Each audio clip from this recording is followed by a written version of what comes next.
The gunshot split the afternoon air like thunder, and Violet Preston threw herself through the saloon doors before her mind could catch up with her body. Two men stood in the dusty street of Salt Lake City, their revolvers drawn and trembling with rage. The shorter one, a ranch hand named Billy Coombs, had blood trickling from his split lip. The taller man, a gambler everyone called Ace, held his weapon steady despite the whiskey that had surely clouded his judgment. The entire town seemed to hold its breath as Violet's worn boots hit the wooden walkway, then the packed earth of the main street. It was August of 1877, and the heat rose from the ground in shimmering waves that made the two armed men look like they were underwater. "Stop this right now!" Violet's voice cut through the tension, but neither man looked at her. Their eyes remained locked on each other, fingers twitching near triggers. "This does not concern you, Miss Preston," Ace said through gritted teeth. "This son of a gun cheated at cards and tried to steal my winnings." "You are a liar," Billy spat back. "You dealt from the bottom of the deck 3 times. I saw you." Violet walked directly between them, her heart hammering so hard she thought they might hear it. She wore a simple calico dress, faded from too many washings, and her dark hair was coming loose from its pins after a long day working at the general store. She had no weapon, no authority, nothing but the words forming in her throat and a desperate need to stop this senseless violence.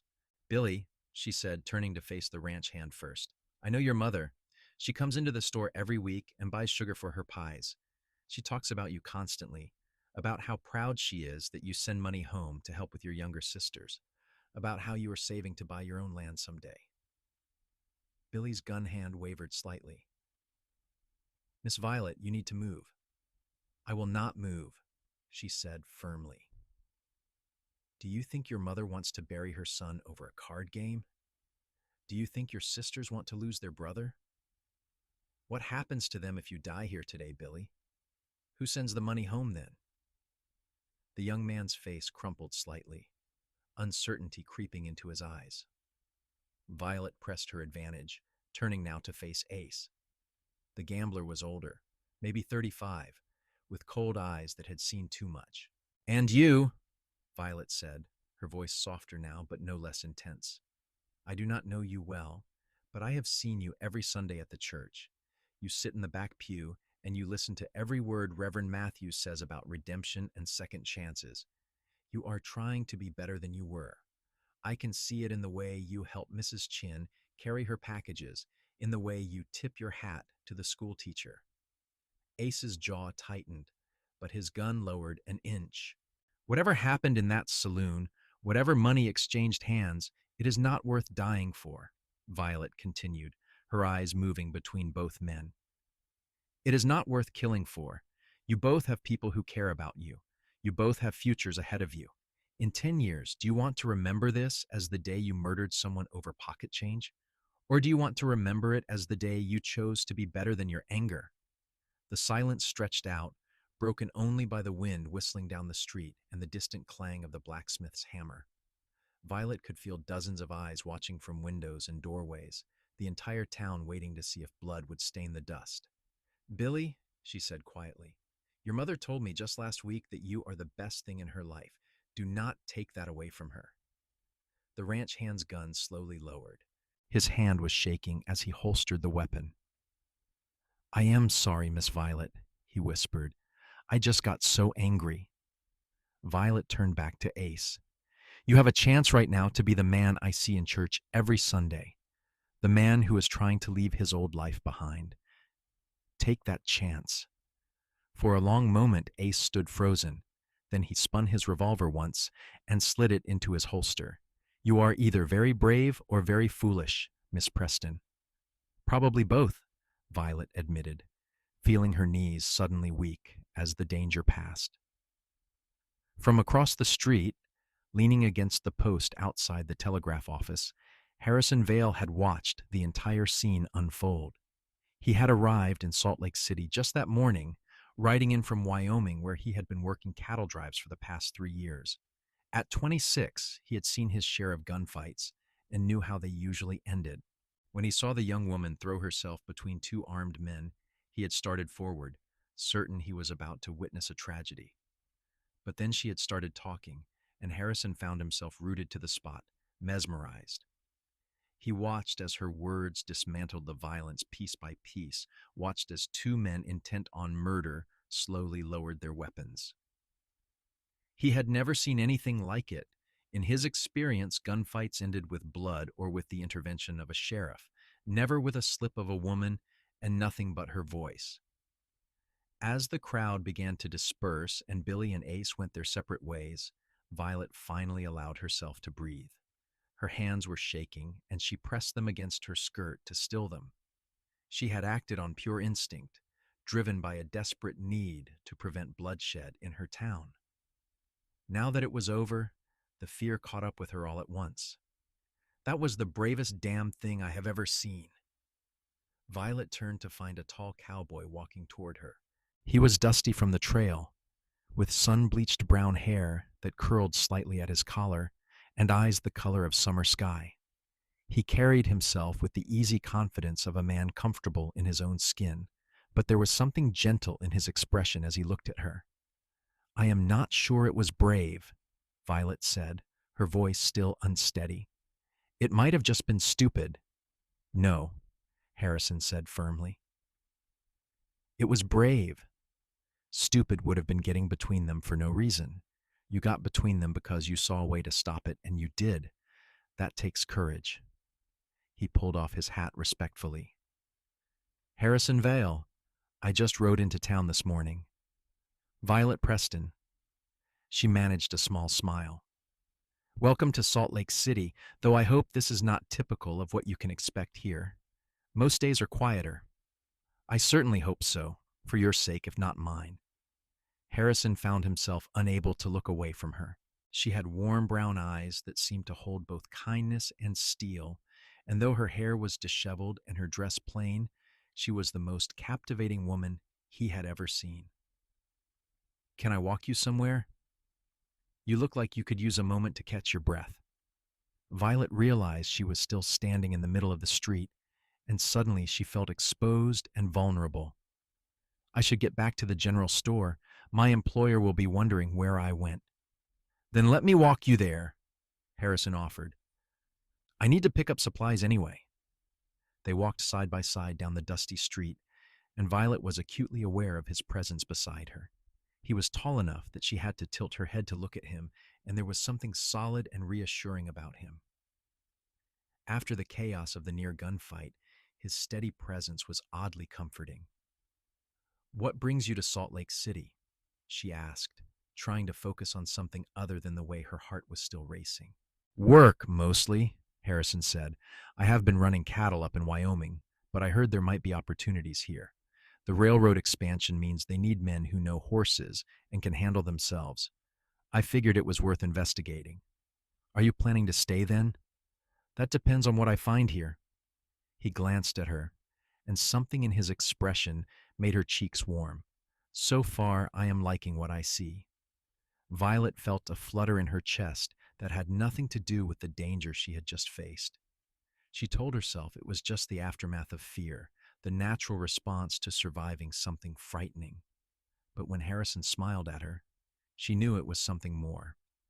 They reached the general store, a sturdy wooden building with large windows displaying everything from bolts of fabric to farming tools. Mr. Henderson, the owner, stood in the doorway with his arms crossed and a worried expression on his weathered face. "Violet, what on earth were you thinking?" he demanded. "You could have been killed out there." "But I was not," Violet said gently. "And neither were Billy or Ace. Everyone is safe, Mr. Henderson." The old man shook his head, but could not quite hide his relief. "You gave me a terrible fright, girl. Your father would have my hide if anything happened to you on my watch." "My father knows I can take care of myself," Violet said, though her voice softened with affection for her employer. "Now this is Mr. Vale. He needs supplies and I need to get back to work, so let us all go inside and pretend this was a normal afternoon." Harrison followed them into the store, breathing in the familiar scents of coffee, leather, and tobacco.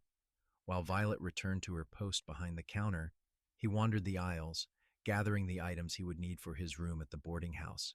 But his eyes kept drifting back to her, watching the way she moved with quiet efficiency, the way she smiled at customers, and seemed to know exactly what everyone needed before they asked. When he finally brought his items to the counter, their fingers brushed as she took his money, and Harrison felt a jolt of awareness that had nothing to do with the static electricity of the dry summer air. "Will you be at the church social on Saturday?" The question left his mouth before he could think better of it. Violet looked up in surprise. "I was planning on it. The whole town usually attends." "Then maybe I will see you there," Harrison said, his heart beating faster than it had any right to. He had only just met this woman, but already he knew he wanted to know everything about her. Where she came from, what she dreamed about, what made her laugh, what made her brave enough to step between two armed men without a moment's hesitation. "Maybe you will," Violet said softly, and when their eyes met, something passed between them that felt inevitable and terrifying and wonderful all at once. Harrison left the store with his supplies, but his mind remained behind with the woman who had stopped a gunfight with nothing but words. He had fallen in love right there in that dusty street, watching her face down death with courage and compassion. He knew it was fast, maybe too fast, but the heart did not always move according to logic, and his heart had recognized something in Violet Preston that it had been searching for all his life. As evening fell over Salt Lake City, painting the sky in shades of orange and gold, Violet finished her work at the store and walked home to the small house she shared with her father. Samuel Preston was a carpenter, a quiet man who had raised Violet alone after her mother died of fever when Violet was just 8 years old. He looked up from his workbench as she entered, taking in her disheveled appearance and the tension still visible in her shoulders. "I heard what you did today," he said quietly. Violet sat down across from him, watching his skilled hands smooth a piece of wood. "Are you angry?" "I should be," Samuel admitted. "I should tell you never to do something so dangerous again. But I know you, Violet. You would not have done it if you did not think it was necessary. You are too much like your mother. She could never stand by and watch someone suffer either." "I could not let them kill each other, Papa," Violet said softly. "Not over something so meaningless. Not when there was a chance I could stop it." Samuel set down his tools and looked at his daughter with eyes full of love and pride and fear. "You have the biggest heart of anyone I have ever known. But that same heart is going to worry me into an early grave." "I will try to be more careful," Violet promised, knowing even as she said it that she would do the exact same thing again if the situation called for it. "I also heard that a certain cowboy walked you back to the store afterward," Samuel said, and there was a hint of amusement in his voice now. Violet felt her cheeks warm. "Mr. Vale was just being kind." "Mr. Vale was looking at you the way I used to look at your mother," her father said knowingly. "Like you were the sun and he had been living in darkness." "Papa, I only just met him." "Sometimes that is all it takes." Samuel returned to his work, but there was a small smile on his lips. "Your mother and I knew within a day of meeting that we would marry. When you know, you know." Violet thought about Harrison's blue eyes, the way he had called her brave, the warmth that had spread through her chest when he smiled. She told herself it was too soon to feel anything more than a passing attraction, but late that night, lying in her bed and staring at the ceiling, she found herself replaying every word of their brief conversation and hoping that Saturday would come quickly. Harrison, meanwhile, was having similar thoughts in his rented room at Mrs. O'Brien's boarding house. The elderly Irish woman had taken one look at him and declared he needed a proper meal, then proceeded to feed him enough stew to satisfy 3 men. Now, comfortably full and stretched out on the narrow bed, he found his mind returning again and again to Violet Preston. He had known plenty of women in his 26 years, but none who had affected him quite like this. There was something about the way she had stood her ground in that street, refusing to back down even when faced with drawn weapons, something about the compassion in her voice as she reminded two angry men of their humanity. She had seen past their rage to the people underneath, and she had appealed to the better angels of their nature. Harrison had grown up rough. His father had been a drunk who died in a bar fight when Harrison was 12, and his mother had passed from pneumonia 2 years later. He had been on his own since 14, working whatever jobs he could find, learning to ride and rope and fight when necessary. He had made his way through the world by being tough and independent, trusting no one and needing nothing. But watching Violet today had cracked something open inside him. She had shown him a different kind of strength, one that came from connection rather than isolation. And he wanted to know more. He wanted to understand how someone could be so fearless in their kindness, so unwavering in their belief that people were worth saving. The days until Saturday passed slowly for both of them. Harrison found work at the railroad yard, helping to manage the horses that pulled the heavy equipment. It was hard labor, but he was used to that, and the pay was decent. Between shifts, he found himself walking past the general store, more often than strictly necessary, hoping for a glimpse of Violet through the window. Violet, for her part, found it difficult to concentrate on her work. She kept catching herself daydreaming, thinking about Harrison's smile and the way his voice had sounded when he called her brave. She told herself she was being ridiculous, but her heart refused to listen to reason. On Thursday afternoon, a rider came tearing into town with news that made everyone's blood run cold. A family heading west in a covered wagon had been attacked by a small group of outlaws about 20 miles outside of Salt Lake City. The father had been shot, and though he was alive, he needed medical attention urgently. The doctor was already out at one of the ranches tending to a woman in difficult labor, and no one knew when he would return. Violet did not hesitate. She had learned basic medical skills from the doctor's wife, who believed every woman should know how to treat common injuries and ailments. It was not formal training, but it was better than nothing. "I can help," she told Sheriff Morrison, who had gathered in the store with several other men to discuss what to do. "I know how to clean and bandage wounds, and I can keep him stable until Dr. Brennan returns." "It is too dangerous," the sheriff said immediately. "Those outlaws might still be in the area." "Then send men with me," Violet countered. "But that man needs help now, not in several hours when we have finished debating the risks." Harrison, who had come into town to pick up his pay, stepped forward without thinking. "I will ride with her, and I am sure we can find a few more men willing to provide protection." The sheriff looked between them, clearly torn between practical necessity and his desire to keep the townspeople safe. Finally, he nodded. "All right, but you take at least 4 armed men with you, and you get back here before nightfall. Understood?" Within 30 minutes, they had assembled a group. Harrison, Violet, the blacksmith's son Thomas, and 3 ranch hands who were good shots. They loaded a wagon with medical supplies and set out at a fast pace, following the directions the rider had provided. The journey was tense. Everyone kept their eyes on the horizon, watching for any sign of danger. Harrison rode beside the wagon where Violet sat, his rifle across his saddle and his jaw set with determination. He had not planned to get involved in any rescue missions when he came to Salt Lake City, but the moment Violet volunteered, his course was set. He would follow her into hell itself if that was what it took to keep her safe.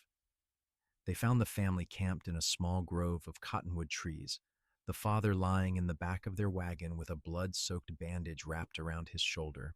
His wife, a young woman no older than Violet, was trying to comfort their 2 small children while obviously terrified herself.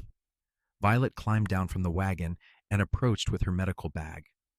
"My name is Violet Preston. I am here to help your husband." The woman's face crumpled with relief. "Thank God. I did not know what to do. The bullet went straight through, but he has lost so much blood." "Let me see," Violet said gently and climbed into their wagon. The man was conscious but pale, his breathing shallow. Violet carefully removed the makeshift bandage and examined the wound.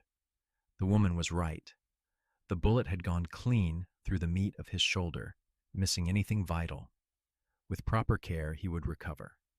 She worked quickly and efficiently, cleaning the wound with carbolic acid that made the man hiss in pain, then packing it with clean bandages.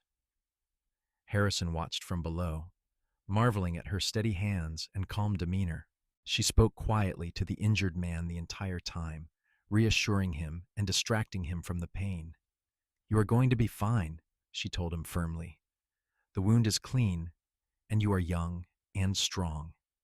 You will need to rest for several weeks and let this heal properly. But you will recover." "Thank you," the man whispered. "If you had not come, I do not know what would have happened." "We take care of each other out here," Violet said simply. "That is how we survive." They loaded the family into their wagon and brought them back to Salt Lake City, where Dr. Brennan, having returned from the ranch, examined the man and declared that Violet had done an excellent job. The family would stay at the boarding house until the father was well enough to continue their journey west. As evening fell and everyone dispersed to their homes, Harrison walked Violet back toward her house. They moved slowly, neither wanting the day to end despite its danger and stress. "You're full of surprises, Miss Preston," Harrison said. "First you stop a gunfight, then you ride out to save a wounded man. Is there anything you cannot do?" Violet laughed softly. "I cannot play the piano, despite years of lessons. And my biscuits are terrible, much to my father's dismay. I am hardly superwoman, Mr. Vale." "Harrison," he said. "Please call me Harrison. Only if you call me Violet." "Violet," he repeated, and the way he said her name made her heart flutter. "I meant what I said. You are remarkable. I have never met anyone like you." They had reached her house, and Violet turned to face him in the golden evening light. "I am only doing what anyone would do." "No," Harrison said seriously. "Most people would not step into danger to help others. Most people would protect themselves first. But not you. You see someone in trouble, and you run toward it, not away." He took a small step closer. "That makes you extraordinary."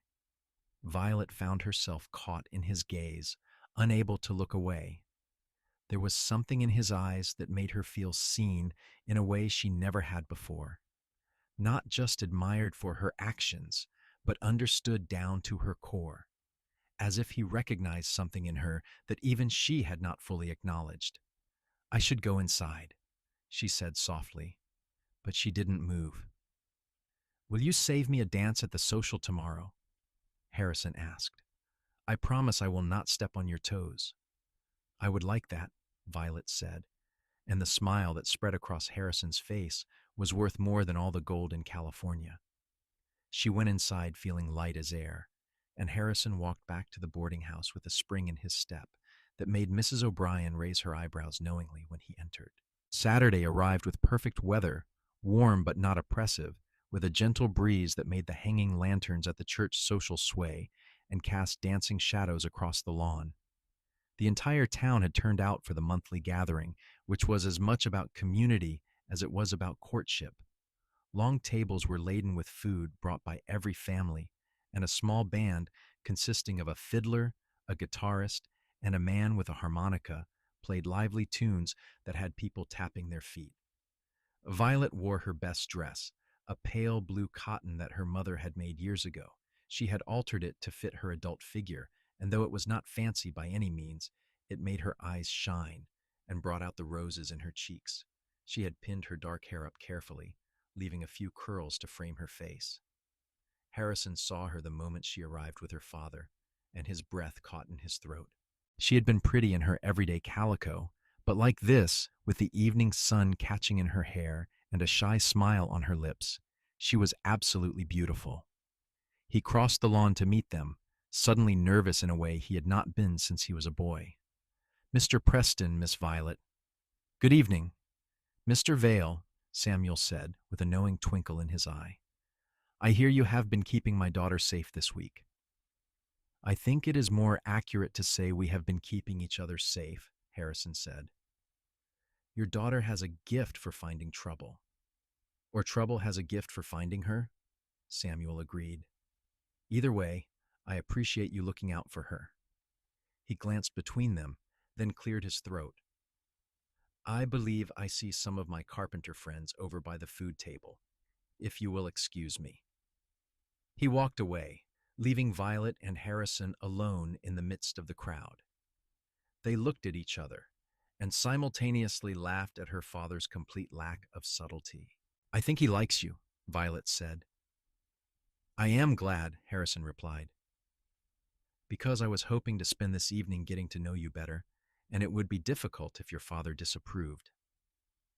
They filled plates with food and found a quiet spot under a large oak tree, sitting on the grass and talking as the party swirled around them. Violet told him about growing up in Salt Lake City, about losing her mother and learning to be strong for her father, about her work at the general store and her dream of one day opening a small school, because she believed education was the key to building a better future.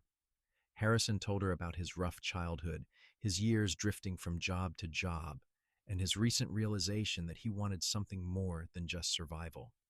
He wanted a place to belong, people to care about, a reason to put down roots. When he described his loneliness over the years, Violet reached out and touched his hand, and the simple gesture felt more intimate than anything he had ever experienced.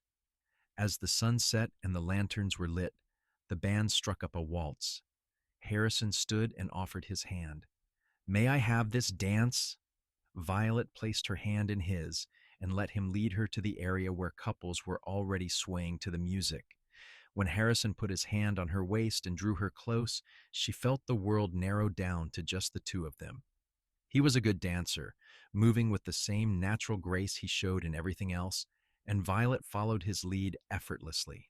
I have only known you for 5 days, Harrison said quietly, his lips close to her ear. But I feel like I have been waiting my whole life to meet you.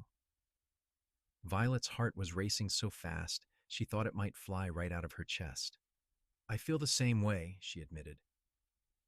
It does not make any sense, but I cannot seem to help it. Maybe it does not need to make sense, Harrison said. Maybe some things are just meant to be. They danced 3 more dances, and with each one, Violet felt herself falling deeper. Harrison made her feel safe and cherished, and brave all at once. When he looked at her, she saw her own feelings reflected in his eyes.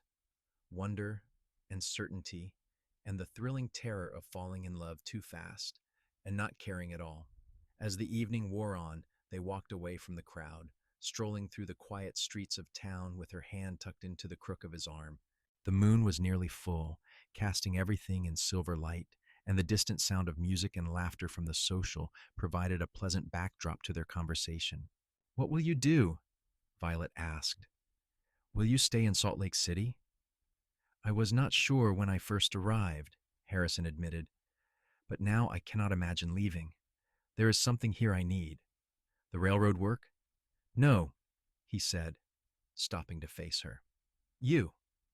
There is you here, and I do not want to go anywhere if it means not seeing you again. Violet's breath caught. Harrison, we barely know each other. Then let us get to know each other, he said earnestly. Let me court you properly, Violet. Let me prove that this is not just infatuation or loneliness or anything temporary, because I think this could be everything if you give it a chance. She looked up at him, at his honest blue eyes, and the vulnerability in his expression, and she knew her answer before the question was even fully formed. Yes, she said softly. I would like that very much. Harrison's smile was brilliant, and before either of them could second-guess the impulse, he leaned down and kissed her. It was soft and sweet and perfect, a promise of everything that could be between them. When they finally pulled apart, Violet was smiling so wide, her cheeks hurt. I should probably get you home before your father comes looking for me with a shotgun, Harrison said reluctantly. He is not that protective, Violet laughed, but she let Harrison walk her back toward her house anyway. They paused at her front gate, neither wanting to say goodnight. Can I see you tomorrow? Harrison asked. After church? I would like that, Violet said. We could have a picnic maybe. There is a lovely spot by the river where it is cool and peaceful. That sounds perfect, Harrison said. He kissed her hand, his lips warm against her knuckles, and the old-fashioned gesture made her feel like the heroine in one of the novels she sometimes borrowed from the pastor's wife. The next several weeks passed in a blur of happiness. Harrison and Violet spent every free moment together, getting to know each other with the intensity of people who knew they had found something precious. They went on picnics and long walks, attended church services and community gatherings, and talked for hours about everything and nothing. Harrison told Violet about his dreams of buying a piece of land and building a house with his own hands, of raising horses and making an honest living. Violet shared her hope of opening a school, of teaching children to read and write and think for themselves. They discovered they both loved thunderstorms and fresh bread and the way the mountains looked at sunrise. They laughed at the same things, fell silent at the same moments, and found that being together felt as natural as breathing. Samuel watched his daughter fall in love with approval and only a little melancholy. She reminded him so much of her mother, with her generous heart and fearless spirit. And Harrison was a good man, anyone could see that. He worked hard, treated Violet with respect and tenderness, and looked at her like she hung the moon and stars. The town, for its part, took great delight in the romance blossoming in their midst. The near gunfight that Violet had stopped had already become legendary, and the story of how Harrison had fallen in love watching her bravery was the kind of tale people would tell for years. Everyone seemed to have an opinion on when Harrison would propose, and Mrs. O'Brien at the boarding house was already planning the wedding feast in her head. But their happiness was not without challenges. In late September, trouble arrived in the form of a man from Harrison's past. Cole Jameson rode into Salt Lake City on a black horse, wearing expensive clothes and an expensive gun, and the first thing he did was seek out Harrison at the railroad yard. "Well, well," Cole said, his voice dripping with false friendliness. "Harrison Vale, I heard you were working here, but I had to see it for myself." The great Harrison Vale reduced to shoveling horse manure. Harrison straightened slowly, his jaw tightening. He had known Cole years ago when they had both been running with a rough crowd in Colorado. Cole had wanted Harrison to participate in a stagecoach robbery, and Harrison had refused. He had been trying to go straight even then, and he wanted no part of outlaw life. Cole had never forgiven him for what he saw as betrayal. "What do you want, Cole?" Harrison asked flatly. "Just passing through," Cole said, but his eyes were calculating. "Thought I would look up an old friend. Maybe you could buy me a drink for old time's sake." "We were never friends," Harrison said, "and I have nothing to say to you." Cole's smile turned cold. "That is not very hospitable.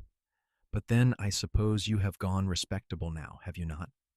Got yourself a pretty girl and a steady job, playing at being a good citizen." "I am not playing at anything," Harrison said, his voice low and dangerous. "I have built a life here, and I am not interested in revisiting the past. So why do not you ride on through and leave me in peace?" "Oh, I will leave," Cole said, "but not before I get what I came for. You see, there is a bank in this town, and it looks mighty prosperous. I am thinking it might be worth paying it a visit." Harrison's blood ran cold. "If you touch that bank, I will stop you myself." "Will you?" Cole's hand drifted toward his gun. "Because I remember a time when you were not so quick to play the hero. What changed, Harrison? Did you get soft?" "I grew up," Harrison said. "You should try it sometime." Cole stared at him for a long moment, then laughed without humor. "You always were too good for your own good, Vale. But mark my words, that righteousness is going to get you killed one of these days." He turned his horse and rode away, leaving Harrison standing in the railroad yard with a knot of dread in his stomach. He found Violet at the general store and pulled her aside, his face grim. "I need to talk to you," he said quietly. They walked to the back room where Mr. Henderson could not overhear, and Harrison told her everything about his past with Cole, about the veiled threat against the bank, about his fear that his old life was going to destroy the new one he had built. Violet listened without interrupting, and when he finished, she took his hands in hers. "You are not that person anymore," she said firmly. Whatever you did or did not do in the past, it does not define you now. You have changed, Harrison. I can see it in everything you do. But what if Cole carries through with his threat? Harrison asked. What if people get hurt because I knew him once? Then we will deal with it, Violet said. Together. You go to Sheriff Morrison right now and tell him everything. Give him warning so he can prepare. That is all you can do. Harrison pulled her into his arms, holding her tight. I do not want my past to hurt you, he whispered into her hair. Your past is not who you are, Violet repeated, and I am not afraid of it. I am only afraid of losing you. Harrison went directly to the sheriff and told him about Cole's visit and the implied threat. Sheriff Morrison, a veteran lawman with 30 years of experience, took the warning seriously. He deputized several men, including Harrison and Thomas the blacksmith's son, and they began keeping watch on the bank in shifts. For 3 days, nothing happened. Cole was seen around town, drinking at the saloon and playing cards, but he made no move toward the bank. People began to think maybe he had just been blowing smoke, trying to intimidate Harrison and failing. Then on the 4th day, just as the bank was about to close, Cole and 2 other men rode up and drew their guns. Harrison was across the street, having just finished his watch shift and preparing to head to the general store to walk Violet home. He saw the 3 men dismount and recognized Cole immediately. Without thinking, he ran toward the bank, drawing his own revolver. Cole, do not do this, he shouted. Cole spun around, his face twisted with anger. I told you to stay out of my way, Vale. I will not let you rob these people, Harrison said, his gun steady despite the fear coursing through his veins. This is a good town full of good people. They do not deserve this. Since when do you care about good people? Cole spat. You used to be just like me. Or have you forgotten? I have not forgotten anything, Harrison said, including the fact that I hated who I was back then. I am not that man anymore, and I will not let you hurt anyone here. The 2 other outlaws shifted nervously, their guns moving between Harrison and the growing crowd of townspeople who had emerged at the sound of shouting. Sheriff Morrison was running down the street with several deputies, but they were still 100 yards away. You cannot stop all 3 of us, Cole said, but there was uncertainty in his voice now. This was not going according to his plan. Maybe not, Harrison admitted. But I will stop you, and that is enough. Harrison! Violet's voice cut through the tension. She had run from the general store the moment she heard the commotion, her heart in her throat. Now she stood at the edge of the growing crowd, her face pale but determined. Stay back, Violet, Harrison called without taking his eyes off Cole. But Violet did not stay back. She walked forward, moving past Harrison to stand between him and the outlaws, just as she had done with Billy and Ace weeks earlier. What are you doing? Harrison hissed, panic flooding through him. The same thing I did before, Violet said calmly. She looked at Cole, at his hard eyes, an angry expression, and she saw something there she recognized. Desperation. You do not really want to do this, she said to him. You do not know anything about what I want, Cole snarled. I know that robbing this bank will not give you whatever you are looking for, Violet said. I know that you will ride away from here with blood on your hands and money in your pockets, and you will still be just as empty as you are right now. Cole's gun hand wavered slightly. You do not know me. I know that Harrison used to ride with you, Violet said, and I know that he walked away because he realized that life was not making him happy. It was not giving him anything worth having. You could make the same choice right now. You could put down that gun and walk away and find something better. There is nothing better for men like me, Cole said, but his voice had lost some of its conviction. That is not true, Violet said gently. Harrison was a man like you, and look at him now. He has a job, friends, a place in this community. He has a future. You could have that too if you wanted it badly enough. Sheriff Morrison and his deputies had arrived now, surrounding the outlaws with drawn weapons. Cole looked around and realized he was trapped. The robbery was over before it began, and he had to make a choice: go down fighting or surrender and live. Do not throw your life away over this, Violet said quietly. Please. For a long moment, time seemed suspended. Then Cole slowly lowered his gun and dropped it to the ground. I surrender, he said, his voice heavy with defeat. His two companions immediately followed suit, and the deputies moved in to arrest all three men. Harrison pulled Violet back against him, his heart racing with fear and relief and fury, all mixed together. Do not ever do that again, he said roughly. You could have been killed. But I was not, Violet said, turning in his arms to look up at him. And neither were you, and no one had to die today. Harrison kissed her right there in the middle of the street, in front of the entire town, not caring who saw. He kissed her like she was the air he needed to breathe, like she was the only thing holding him to the earth. When they finally broke apart, there were tears in his eyes. I love you, he said. God help me, Violet. I love you so much it terrifies me. I love you too, she whispered. I think I have loved you since the moment you called me brave. Around them, the town erupted in applause and cheers, but Harrison and Violet barely heard it. They stood wrapped in each other's arms, two people who had found something more precious than gold in the wild frontier: each other. That evening, after Cole and his men had been locked in the jail to await trial, Harrison sat with Samuel Preston on the porch of the carpenter's home. The older man smoked his pipe in comfortable silence for a while before finally speaking. I suppose you will want to marry my daughter. It was not a question, but Harrison answered anyway. Yes, sir, if she will have me, and if you give your blessing. Samuel studied him with shrewd eyes. You have had a hard life, Harrison. I can see it in the way you carry yourself, like you are always ready for the next disaster. But I also see the way you look at Violet and the way she looks at you. That is real. That is worth building a life on. I will spend every day of my life making her happy, Harrison promised.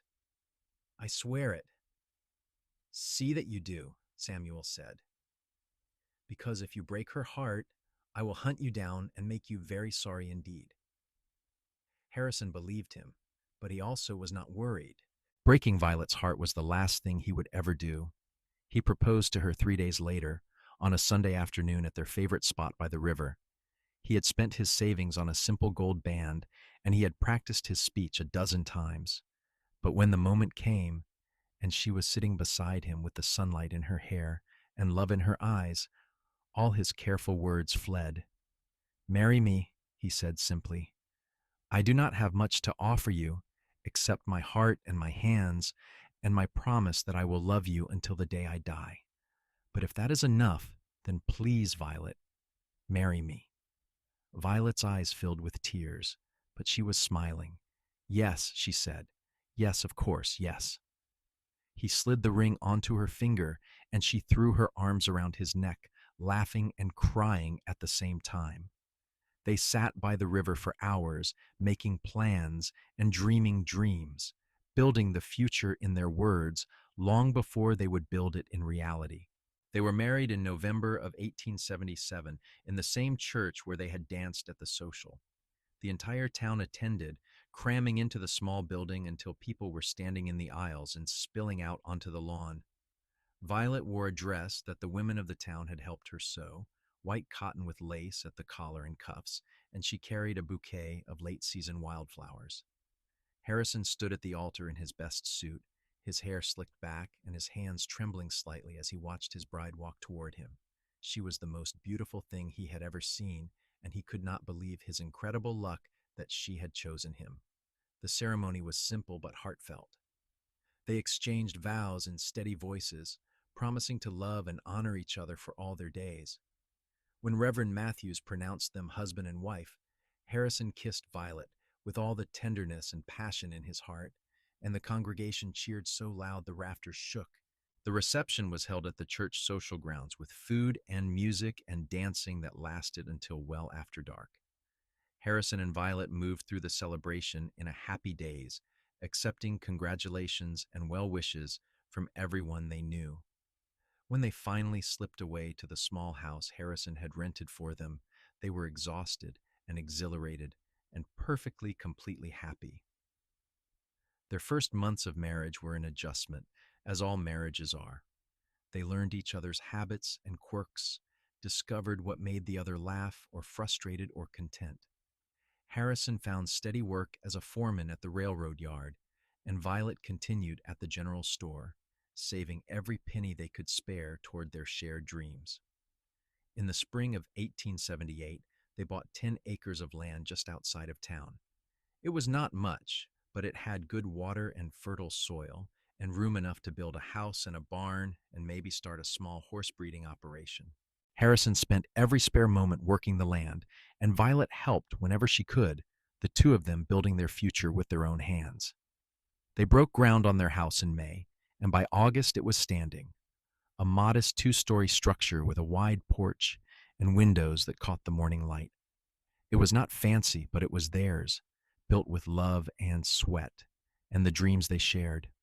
On the day they moved in, Harrison carried Violet over the threshold, both of them laughing like children. They had only a few pieces of furniture and bare floors, but none of that mattered. They had each other, and they had a home, and that was more than either of them had dared to dream of just a year before. As 1878 turned into 1879, their life together deepened and grew. They became even more embedded in the community, known as a couple who would always help a neighbor in need. Harrison taught several of the local boys to ride and work with horses, and Violet started an informal school in their home on Sunday afternoons, teaching children whose families could not afford formal education. In March of 1879, Violet realized she was pregnant. She told Harrison one evening after dinner, watching his face carefully for his reaction. His eyes went wide, then filled with tears, and then he was pulling her into his arms and spinning her around the kitchen. "We are going to have a baby," he kept saying, as if he could not quite believe it. "We are going to be parents." "Are you happy?" Violet asked, though the answer was written all over his face. "Happy does not even begin to cover it," Harrison said. He placed his hand gently on her still flat stomach. "You have given me everything, Violet. A home, a purpose, and now a family. I do not know what I did to deserve you, but I thank God for you every single day." Their son was born in November of 1879, 2 years almost to the day after their wedding. The labor was long and difficult, and Harrison paced the floors of their house like a caged animal, terrified for his wife. But when the midwife finally emerged with a squalling, red-faced infant and told him that both mother and baby were healthy, Harrison nearly collapsed with relief. They named him Samuel, after Violet's father, and from the moment Harrison held his son for the first time, he was utterly lost to the tiny human. Samuel had his mother's dark hair and his father's blue eyes, and he was perfect in every way. Watching Harrison with their son made Violet fall in love with her husband all over again. He was tender and patient, singing lullabies in his rough cowboy voice and staying up through the night when the baby was fussy. He had been so afraid that his difficult childhood would make him a poor father, but the opposite proved true. Having known what it was to be unloved and alone, Harrison poured all his heart into making sure his son would never feel that way. As Samuel grew from infant to toddler, the Vale household was filled with laughter and love. They added to their horse breeding operation, and Harrison's reputation for training quality animals spread throughout the territory. Violet's Sunday school grew until they had to build a separate small building on their property to accommodate all the children. In 1882, Violet gave birth to their second child, a daughter they named Grace. She was a quieter baby than Samuel had been, with serious eyes that seemed to take in everything. Samuel, now nearly 3, was fascinated by his little sister and appointed himself her protector from the very beginning. Their family felt complete, their life full and rich. They had struggles, as everyone did. There were years when the weather was bad and money was tight. There were illnesses and injuries and the normal sorrows that come with living. But through it all, Harrison and Violet faced everything together, their love the foundation that everything else was built upon. Samuel Preston, Violet's father, lived to see both his grandchildren and delighted in spoiling them. He passed peacefully in his sleep in 1884, and though the loss grieved Violet deeply, she was grateful he had known such happiness in his final years. They buried him in the Salt Lake City Cemetery, and Harrison held his wife as she wept, lending her his strength the way she had so often lent him hers. Cole Jameson, who had been sentenced to 5 years in prison for attempted robbery, was released in 1882. To everyone's surprise, he came back to Salt Lake City after his release. He found Harrison working at their property and approached with his hat in his hands, his face marked by the hardness of prison, but also something else: humility. "I do not expect your forgiveness," Cole said, "but I wanted you to know that I have thought about what your wife said that day, about finding something better, and I want to try. I do not know how, but I want to try." Harrison studied the man who had once been his friend and then his enemy. He saw genuine remorse in Cole's eyes, and he remembered how Violet had given him a second chance when they first met, trusting in his potential for goodness. "If you are serious about changing, then I will help you," Harrison said finally. "But you have to mean it, Cole. You have to really want to be different." Cole nodded, his throat working with emotion. "I do, I swear I do." Harrison gave Cole work on their property, starting with the most basic labor and watching carefully to see if the change was real. And slowly, remarkably, Cole proved himself. He worked hard, stayed sober, and began to build a life that was honest and decent. He eventually started his own small freight business, hauling goods between Salt Lake City and the surrounding settlements. Violet watched her husband extend grace to a man who had threatened them, and she loved him even more for it. It was the proof that people could change, that second chances were not wasted on those who truly wanted them. As the years passed, their children grew. Samuel was a natural with horses, just like his father, and loved spending time in the barn and the pastures. Grace was quieter and more studious, devouring every book she could get her hands on and showing a gift for teaching that reminded everyone of her mother. In 1887, when Samuel was 7 and Grace was 5, Violet finally achieved her dream of opening a real school.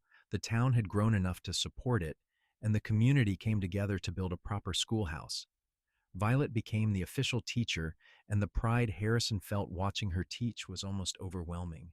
She was brilliant with the children, patient and firm and inspiring, just as she was with everything she did. Their love, which had started so quickly and so intensely, deepened into something even more profound with time. They knew each other completely, knew each other's fears and hopes and dreams.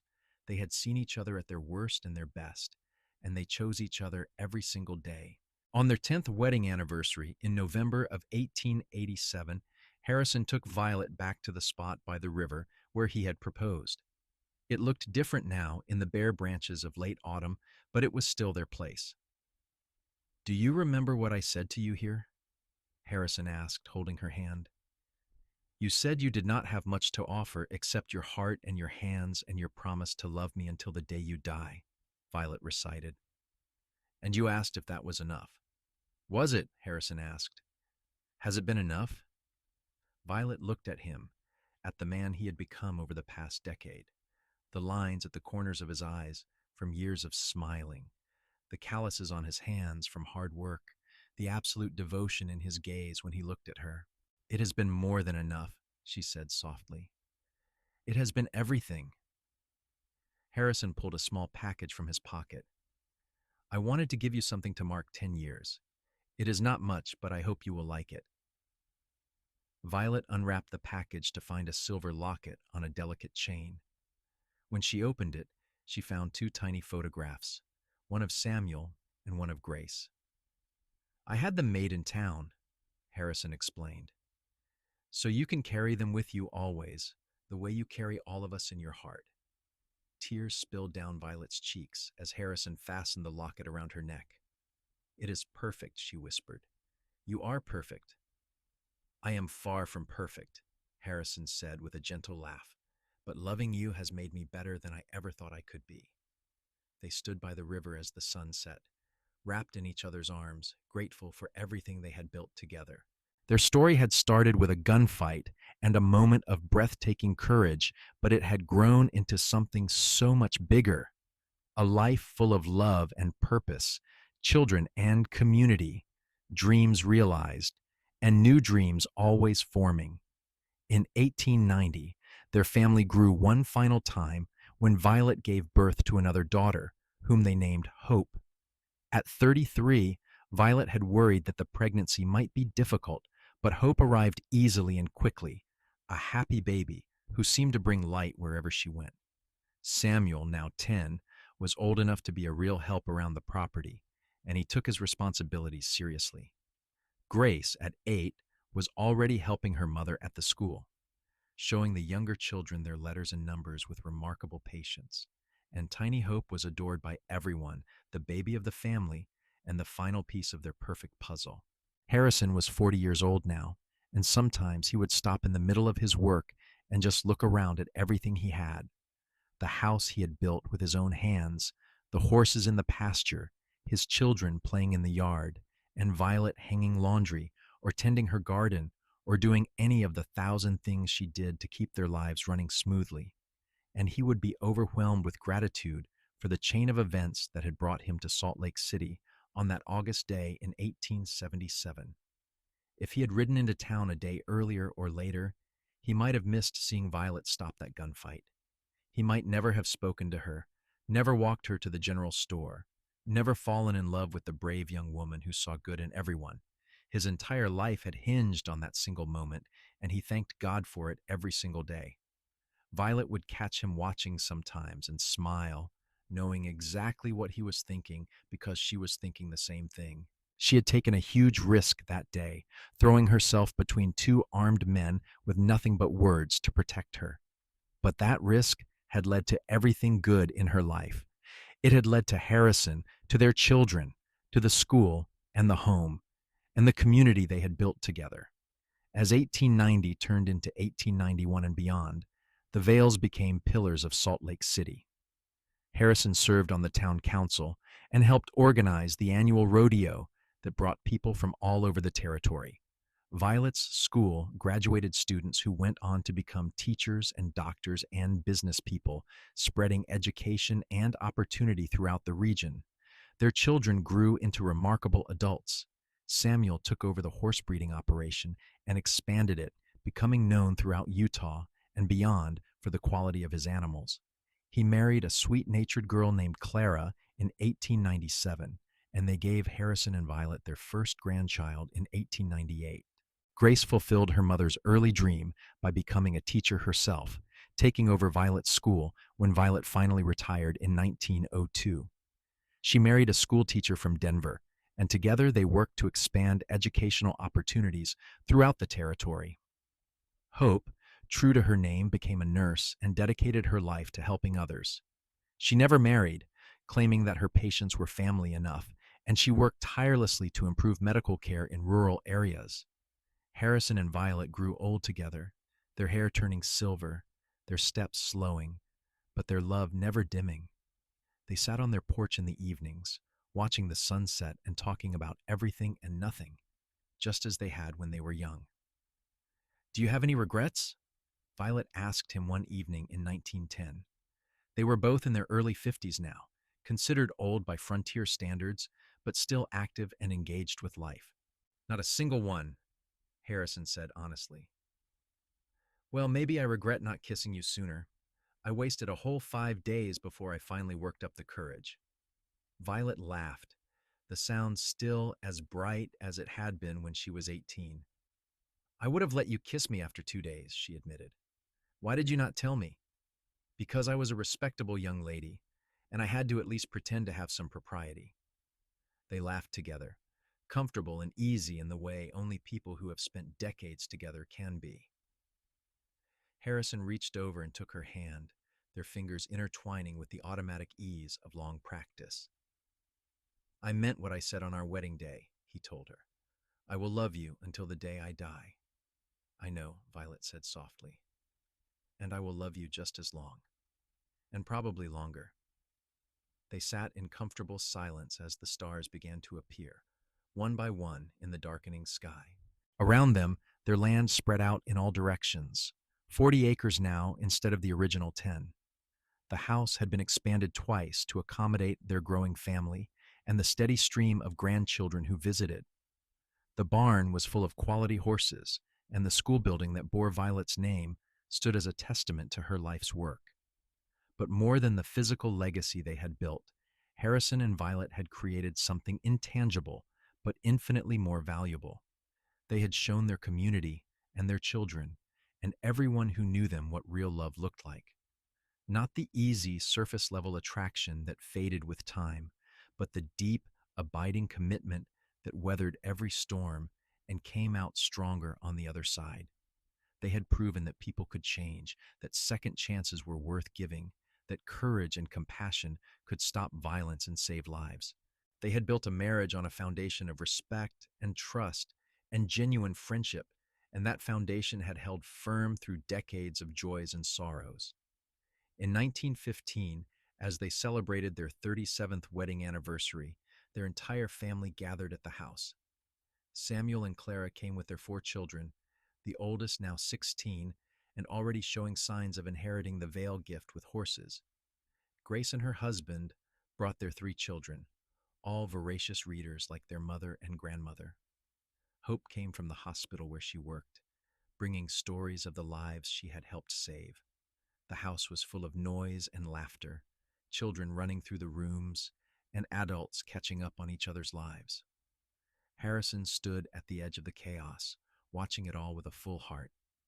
Violet came to stand beside him, slipping her hand into his. "This is your legacy," she said softly. "All these people, all this love. You built this, Harrison." "We built it," he corrected. "Every bit of it we built together." "I am so glad I stepped between those 2 men that day," Violet said. "I am so glad you were watching." "I am glad too," Harrison said, pulling her close. "Because you stopped a Wyoming